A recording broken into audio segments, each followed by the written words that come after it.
Hi hello friends, S V ಕಿಚನ್ಗೆ ಸ್ವಾಗತ. ಇವತ್ತು ನಾನು ಗೀ ರೈಸ್ ಮಾಡ್ತಾಯಿದ್ದೀನಿ.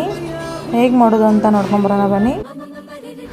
ಮೊದಲಿಗೆ ಒಂದು ಪಾತ್ರೆಗೆ ತುಪ್ಪ ಹಾಕಿ ಅದಕ್ಕೆ ಜೀರಿಗೆ ಹಾಗೂ ಹಿಂಗು ಹಾಕಬೇಕು.